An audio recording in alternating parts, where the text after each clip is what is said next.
बोली सद्गुरु भगवान की जय। उमापति महादेव जी की जय। बांके बिहारी लाल की जय। पूज्य गुरुदेव भगवान की जय। जय श्री राम, जय श्री राम, जय जय श्री राम।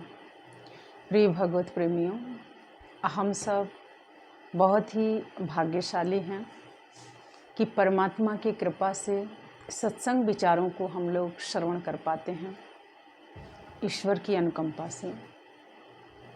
सजनों, जैसे कि स्वाति के नक्षत्र है, कहते हैं कि जो स्वाति के बूंद होता है वो बड़ा ही महत्वपूर्ण होता है। बूंद है एक, लेकिन बहुत ही महत्वपूर्ण है।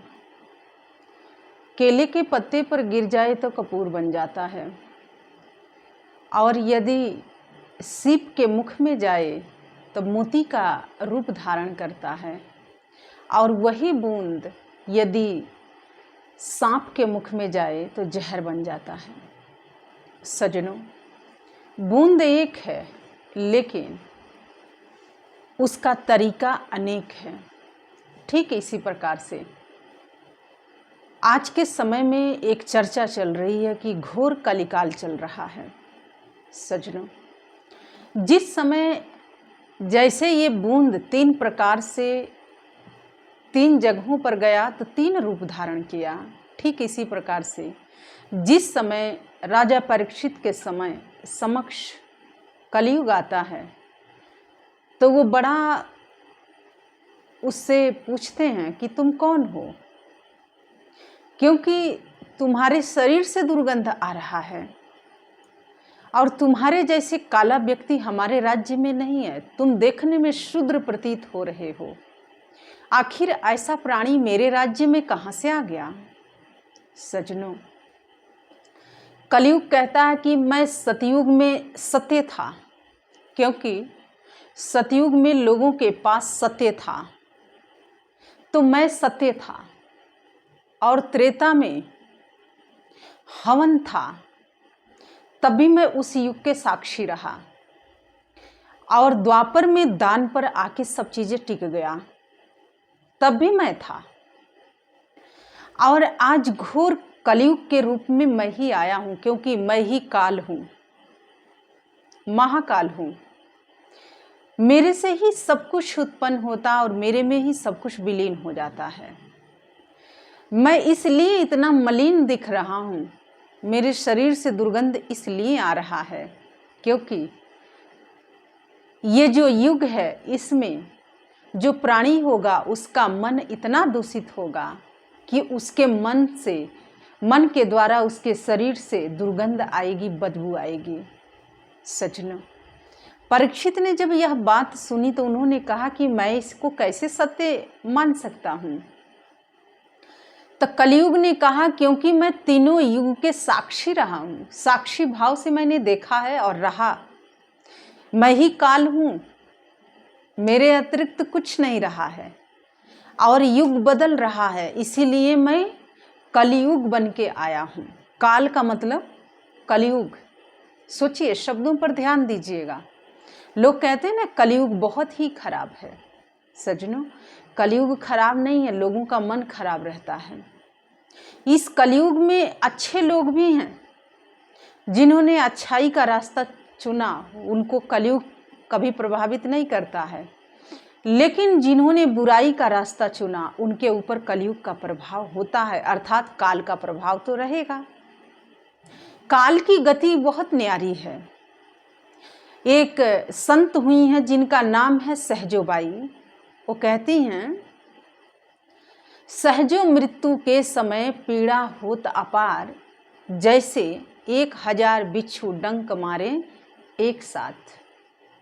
वो कुछ शब्दों में उन्होंने बताने का प्रयास किया, लोगों को समझाने का प्रयास किया कि जो कलयुग आएगा, मन कलुषित हो जाएगा, मन दूषित हो जाएगा, ये तन भी दूषित हो जाएगा, तो मृत्यु के समय बहुत पीड़ा होगी, अपार पीड़ा होगी। उन्होंने तो कहा 1000 बिच्छू एक साथ डंक मारेंगे तो इतना पीड़ा होगी। उन्होंने एक अंदाजा बताया, लेकिन इससे भी ज़्यादा पीड़ा होगी, क्योंकि काल है, काल के पदचाप कौन सुनता है। काल की गति बहुत न्यारी है। और उसने कहा है कि तीनों के साक्षी मैं रहा हूँ, साक्षी भाव से मैंने देखा है। सतयुग में सत्य था तो मैं सत्यनिष्ठ था, और त्रेता में हवन इत्यादि था, हवन होता था, ऋषि मुनि तपस्या करते थे तो मैं उनके तपस्या के साक्षी बना। लेकिन द्वापर में सिर्फ दान तक सीमित लोग रह गए, सिर्फ दान करते थे, तो मैं भी उस युग के भी साक्षी रहा। लेकिन एक महासंग्राम हुआ और वो राजा परीक्षित से कहता है कि अब मैं युग के अंत में, युग का अंत हो रहा है और मैं ही हूँ काल। इस समय कलयुग में, कलयुग के रूप में मैं प्रकट हुआ हूँ।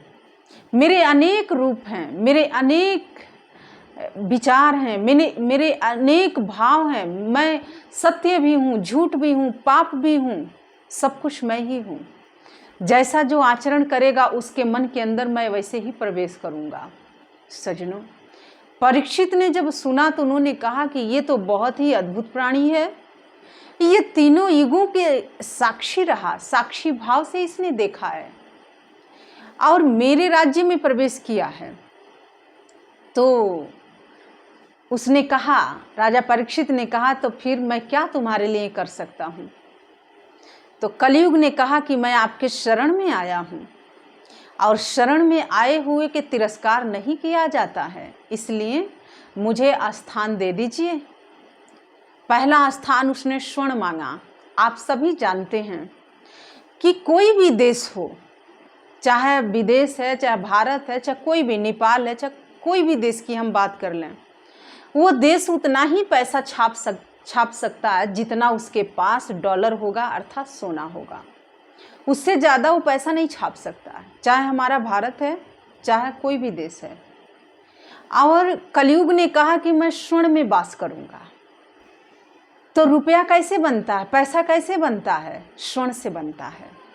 और सजनों, जहाँ अनीति की कमाई आएगी वहाँ पर कलयुग आएगा। जरूरी नहीं है कि आप आभूषण पहने हैं, स्वर्ण पहने हैं। किसी का प्रश्न था, मैं कल किसी से बात कर रही थी तो किसी ने मुझसे पूछा था कि दीदी मन के अंदर पाप कैसे वास करता है। राजा परीक्षित ने तो उसको 4 स्थान दिया था, लेकिन मैंने कहा कि नहीं, आज के समय में जिन पैसों के पीछे लोग भाग रहे हैं उसी पैसे में कलयुग का वास है। तो उन्होंने कहा कैसे? तो मैंने कहा कि क्योंकि उसने कहा था कि मेरा पहला स्थान स्वर्ण होगा, अर्थात मैं सोने में वास करूंगा। तो जितने भी देश हैं, विदेश हैं, चाहे कोई भी देश है, वो उतना ही पैसा छाप सकता है जितना उसके पास सोना है, उससे अधिक वो नहीं छाप सकता है। और सजनों, जब सोने से पैसा छापा जा सकता है तो क्या उस पैसे में कलयुग का वास नहीं होगा? होगा। और सजनों, ये पैसा ही तो है लोगों को आज पागल करके रख दिया है। मैंने कहा ना, तीनों युग के साक्षी रहा है। एक बूंद है, 3 जगह गया तो 3 रूप धारण किया। ऐसे ही वो कलयुग है, वही सत्य है, वही तप है, वही दान है और वही पाप भी है। तीनों युगों के साक्षी जो रहा वो कलयुग में, जिस युग में हम और आप जी रहे हैं, सांस ले रहे हैं, वो पाप कैसे करवा सकता है? जो सत्य है, जो धर्म है, जो हवन है, जो दान है, वो आपसे कैसे पाप करवाएगा? तो सज्जनों, पाप पैसे से ही होता है।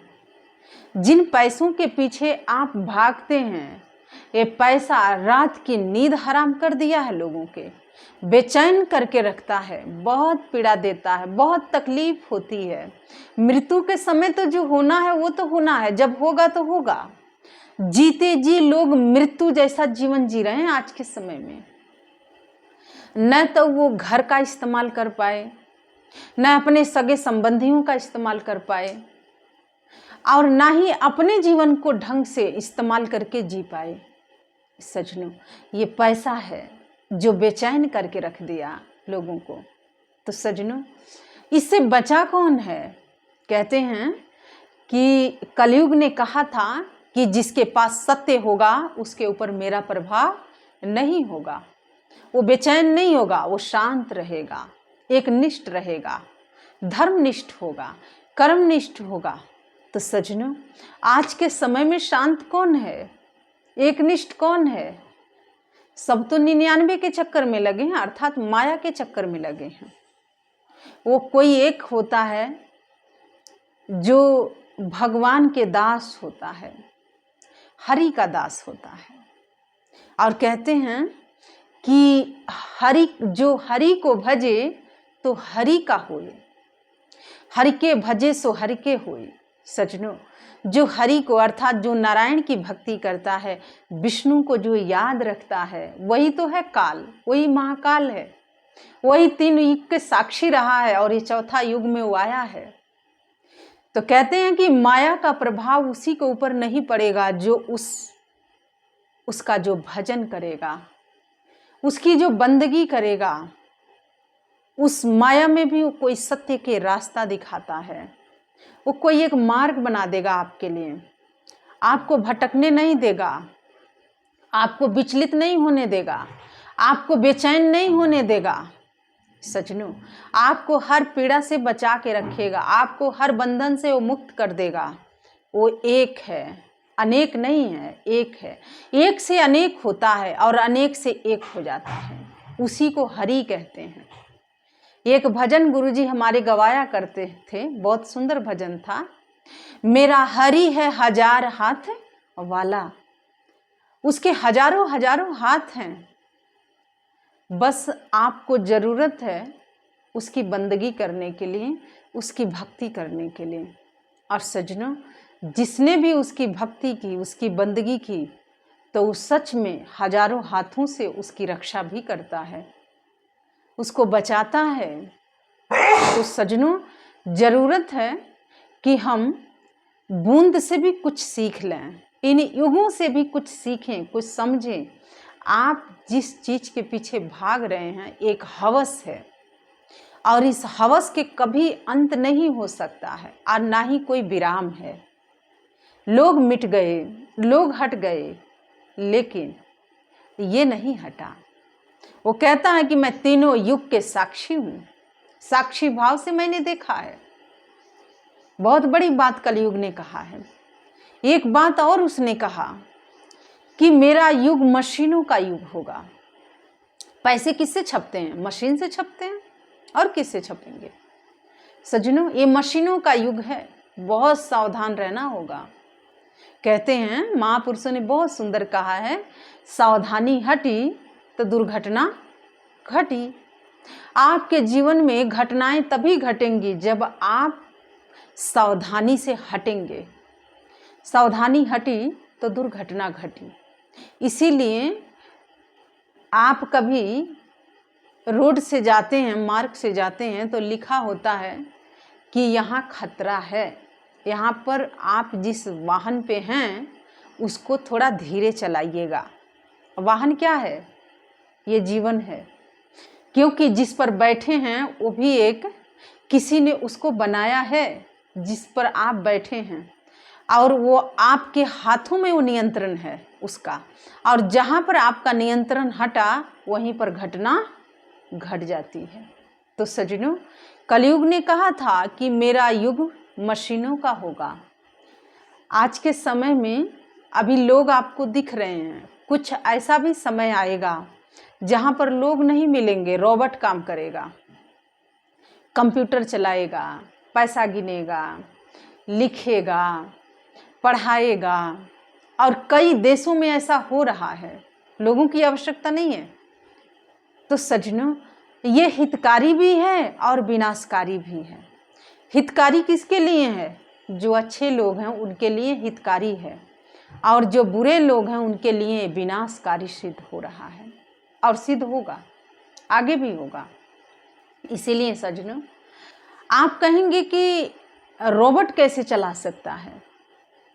आने वाले समय में आपके घरों में भी रोबोट होगा सज्जनों। इसीलिए अपने शरीर को इस्तेमाल करो, अपने बुद्धि का इस्तेमाल करो, अपने विवेक का इस्तेमाल करो, अपने दिमाग को इस्तेमाल करो, नहीं तो इसमें सब जंग लग जाएगा। क्योंकि आज कुछ भी पूछना है, कुछ भी जानना है तो लोग तुरंत गूगल से पूछते हैं। गूगल बता रहा है। ये क्या है? ये मशीन है। लेकिन आज से 40 साल 35 साल पहले हम आपको लेके चलते हैं। कुछ देखना होता था, कुछ जानना होता था तो लोग ग्रंथों को खोलते थे। किसी प्रश्न का उत्तर ढूंढना होता था तो लोग पुराणों को खोलते थे, गीता को खोलते थे। आपके हर एक प्रश्न का उत्तर गीता में मिल जाएगा, श्रीमद् भागवत पुराण में मिलेगा, रामचरितमानस में मिल जाएगा। जिस भी ग्रंथ को आप उठाएंगे उसमें आपके प्रश्नों का उत्तर मिलेगा। लेकिन उन्हें रखे कौन, संभाले कौन, और इतनी मेहनत कौन करेगा? उसको मेहनत करने में आज के समय में लोग मेहनत से ही तो पीछे भाग रहे हैं। सीधे हमने गूगल पर टाइप किया और वो चीज़ें उपलब्ध हो गई। अब वो कितना सच है और कितना झूठ है, अब ये तो गूगल ही जान सकता है। तो सजनों, आपके दिमाग का विकास तो रुक गया ना। आपको गाइड तो ये मशीन कर रहा है, अर्थात कंप्यूटर कर रहा है। और सजनों, पहले आप पढ़ते थे तो आप विचार करते थे, आपकी ग्रंथियां खुलती थी, आपके विवेक के विकास होता था, आपके बुद्धि का विस्तार होता था, आपके हर एक अंग का इस्तेमाल होता था, कोई काम करते थे, पढ़ते लिखते थे। लेकिन सज्जनों, आज के समय में लोगों का जीवन मोबाइल में सिमट के रह गया है। आप कहेंगे हम मोबाइल के विरोधी हैं, नहीं है, विरोधी नहीं है, सावधान कर रहे हैं, समझाने का प्रयास कर रहे हैं। आप इस्तेमाल करिए, पर उतना ही करिए जितना आपके लिए ठीक है। समय से पहले आँखों पर मोटी मोटी कांच के चश्मे लग रहे हैं। पहले हमारे पूर्वज थे, मर जाते थे लेकिन उनकी आँखों पर कभी चश्मा नहीं लगता था, कान में मशीनें नहीं लगी। लेकिन आज के समय में तो 2-2 साल के बच्चों के चश्मा लग रहा है। ये क्या है? ये मशीन का देन है। तो सजनों, लोग कहते हैं कि इसी से पढ़ाई लिखाई चल रही है। सजनों, आप 5वीं 6वीं 7वीं तक तो वंचित रख सकते हो ना। आप उसको पढ़ा दो घर में। मोबाइल में देखना ही है तो आप देख के उसको बता दो, सिखा दो। आप बच्चे के हाथ में मोबाइल देते हो, बच्चा क्या क्या करता है आप जानते हो? नहीं। आपको तो लगता है कि बच्चा पढ़ाई कर रहा है, पर बच्चा तो गेम खेल रहा है। बहुत सारे ऑप्शन है उस मोबाइल के अंदर जो बड़े लोगों को नहीं पता है, लेकिन बच्चों को पता है। तो सज्जनों, सावधानी हटी, दुर्घटना घटी। समय से पहले अंधे हो जाना, समय से पहले बहरे हो जाना, समय से पहले आप कुछ खा नहीं पा रहे, मुंह नहीं खुल रहा है, समय से पहले हाथ उठना बंद हो रहा है, समय से पहले पैर उठना बंद हो जा रहा है। एक एक चीज़ें जवाब क्यों दे रहा है? क्योंकि किसी कमरे में बैठ के, किसी भी जगह पर बैठ के सिर्फ आपकी आंखें और आपका हाथ काम कर रहा है। फिर क्या होगा? आपकी ऊर्जा तो बहुत जा रही है, लेकिन आपने ऊर्जा को इकट्ठा किया नहीं। मोबाइल चला के आपने ऊर्जा को तो वेस्ट किया, लेकिन कहीं से ऊर्जावान आप बने नहीं। सज्जनों, आजकल के बच्चों को साथ अगर हम बैठते हैं तो उनको आप धार्मिक बातें बताएंगे तो कहते हैं ये सब बकवास है, बेकार है, उसमें रुचि नहीं है। लेकिन वहीं पर कार्टून में रुचि है, गेम में रुचि है, रील देखने में बहुत रुचि है। तो ये आदतें किसने डाली है? आपने डाला, क्योंकि उनका भविष्य बनाने वाले तो आप ही हैं ना। और आप ही जब सावधान नहीं रहेंगे तो फिर बच्चों को क्या सिखाएंगे? तो सज्जनों, ऐसे ही बहुत सी चीज़ें लुप्त हो गई हैं और बहुत सी चीज़ें लुप्त हो रही हैं। लेकिन जागने की आपको आवश्यकता है, क्योंकि साधु संत तो हमेशा जगाने के लिए ही आते हैं, कुछ बताने आते हैं, कुछ सिखाने आते हैं, कुछ समझाने के लिए आते हैं। अब आप कितना सीखते हैं, कितना समझते हैं और कितना जागते हैं, ये तो आपके ऊपर है। तो सज्जनों, कलयुग ने तो कुछ स्थान मांगा था, लेकिन आपने तो अपना पूरा अस्तित्व में उसको स्थान दे दिया।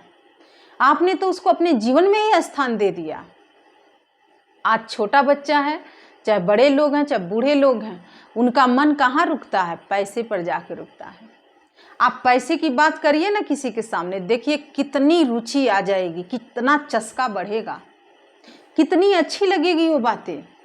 लेकिन वहीं पर जैसे आपने उन्हें भगवान की बात सुनाई, हरि की कथा सुना दी, भगवान की महिमा गा दी, तो देखिए बोरिंग लगने लग जाएगा, वो लोग बोर हो जाएंगे। मुझे तो इससे पता चलता है कि मन के अंदर कितना पाप का वास है, मन कितना कलुषित है, मन कितना रुचि रखता है इन बाहरी चीज़ों में, लेकिन परमात्मा में रुचि नहीं है। और सज्जनों, यही दुख के कारण है। जैसे स्वाति का बूंद एक है, केले के पत्ते पर गिरा तो कपूर बना, सीप के मुख में गया तो मोती का रूप धारण करता है, किसी के गले को शोभा बढ़ा देता है। और वहीं पर सांप के मुख में जाता है तो जहर बनता, किसी के मृत्यु प्रदान करता है, किसी के प्राणों को हर लेता है, किसी के जीवन लीला समाप्त कर देता। वो बूंद एक ही है। तो सज्जनों, कलयुग भी ऐसे ही है। 3 युग के साक्षी रहा कलयुग। वो कहता मैं दान हूँ, धर्म हूँ, हवन हूँ, सत्कर्म हूँ, तप हूँ, साधना हूँ। किसके लिए? महामानवों के लिए, मनुष्यों के लिए, दानवों के लिए नहीं। दानवों के लिए तो कुकर्म है, पाप है, असभ्यता है, अमर्यादित है।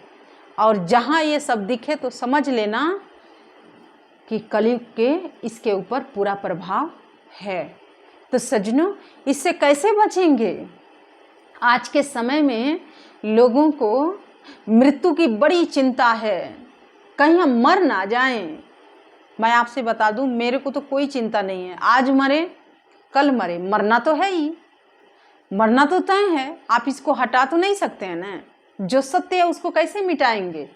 तो सत्य को पहले ही स्वीकार कर लो कि मुझे एक दिन मरना है। आज मरे कल मरे, मरना तो है, इसको कोई हटा नहीं सकता है। लेकिन सज्जनों, मौत से कौन भागते हैं? कायर, डरपोक। क्योंकि मौत तो आनी है, काल तो आएगा, लेकिन आप पहले उसकी व्यवस्था बना लो। आप इतने सत्कर्म में लग जाओ कि ये मौत भी आपके सार्थक बन जाए। मौत आए तो आपकी इच्छा से आए, आपको पीड़ा ना हो, आपको कोई वेदना ना हो, आप सबको बता के इस संसार से जाओ कि अब हम प्रस्थान कर रहे हैं।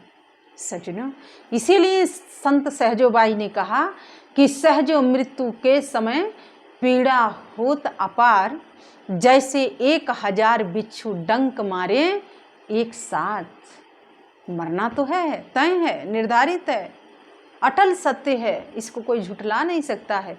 लेकिन उन्होंने आगे भी कहा कि मन के मते न चालिए, मन पक्का यमदूत, ले जाए दरिया में जो हाथ से जाए छूट। ये मन ही है, मन ही देवता है और मन ही भूत है। मन ही पाप करवाता है और मन ही पुण्य करवाता है। मन का अनेक रूप है, मन का अनेक आँख है। इसीलिए किसी ने बहुत सुंदर गाया है कि जग से चाहे भाग ले प्राणी, मन से भाग न पाए, तेरा मन दर्पण कहलाए। कि जग से चाहे भाग ले प्राणी, मन से भाग न पाए, तेरा मन दर्पण कहलाए। बहुत से लोग कहते हैं जगह बदल दो, घर बदल दो, स्थान बदल दो। सज्जनों, क्या मन बदलने का प्रयास आपने किया? नहीं। तेरा मन दर्पण कहलाए, भला बुरा देखे और दिखाए, तेरा मन दर्पण कहलाए। ये क्या है? जैसे दर्पण के समक्ष खड़े होते हैं तो आपका चेहरे पर क्या लगा है दर्पण फट से बताता है। ऐसे मन है, मन के नयन हजार, मन के अनेकों अनेक नयन हैं, आँखें हैं। मन की आँखों से जिसने देखा उसे अपनी बुराई दिख गई, लेकिन जिसने सिर्फ दूसरों की बुराई देखी, अपनी बुराई को कभी नहीं देख पाया।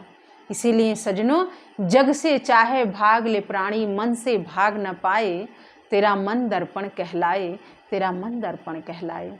सज्जनों, कहीं भाग के जाने से कुछ समाधान नहीं मिलने वाला है।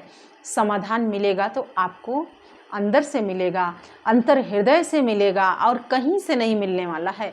आप चाहे जितनी बढ़िया बात सुना दीजिए, चाहे जितना बुरा बोल दीजिए, चाहे जितनी कुछ भी कर लीजिए, लेकिन जब तक मन नहीं बदलेगा तब तक कुछ नहीं बदलने वाला है।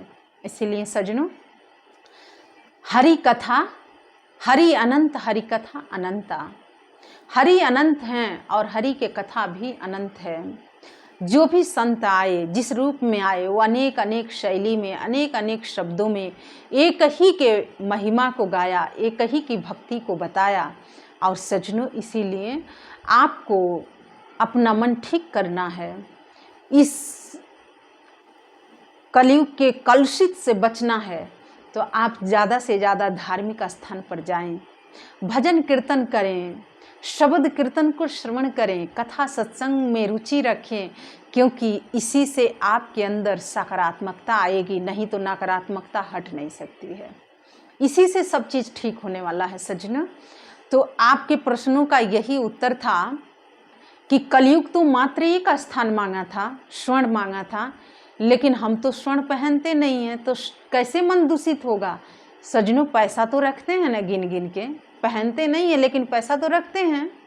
और अनीति के पैसा जहाँ आएगा वहीं पर बुद्धि तो भ्रष्ट होगी, तन में अनेकों अनेक रोग लगेंगे और फिर वही पैसा जाने का मार्ग बनाएगा, अनेक रास्ता बना लेगा। इसीलिए मेहनत करो, पैसा कमाओ, पैसा रखना गलत नहीं है, लेकिन मेहनत का पैसा होना चाहिए और उसमें आपकी बरकत होगी।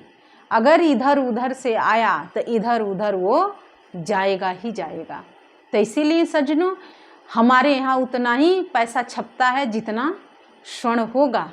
अगर स्वर्ण नहीं होगा तो पैसा भी नहीं छप सकता है। तो इसीलिए कलयुग के बाद स्वर्ण में है और स्वर्ण से पैसे बनते हैं। तो जहाँ अनीति का पैसा जाएगा वहाँ पाप तो आएगा ही आएगा। 3 युग के साक्षी कलयुग रहा है, चौथा में वो चल रहा है। उसने कहा है कि जो अपने आप को देखेगा वो मुझसे बच जाएगा, लेकिन जो दूसरों को देखेगा वो मुझसे कभी बचेगा नहीं। तो सज्जनों, यही कुछ भाव था जो हम आपके समक्ष लेके आए थे। और ये मैं अपनी वाणी को विराम देती हूँ और मैं उस एकनिष्ठ, एक परमात्मा से, एक ईश्वर से, उस काल से, महाकाल से मैं प्रार्थना करती हूँ कि सबके जीवन में दान हो, धर्म हो, तप हो, ज्ञान हो, वैराग्य हो, भक्ति हो। इसी कामना के साथ मैं अपनी वाणी को विराम देती हूँ और सभी महामानवों से आग्रह करते हैं कि भगवान के श्री चरणों में जय घोष अर्पित करते हैं। तब बोलिए बांके बिहारी लाल की जय, पूज्य गुरुदेव भगवान की जय, उमापति महादेव जी की जय, माँ अंबिका भवानी की जय।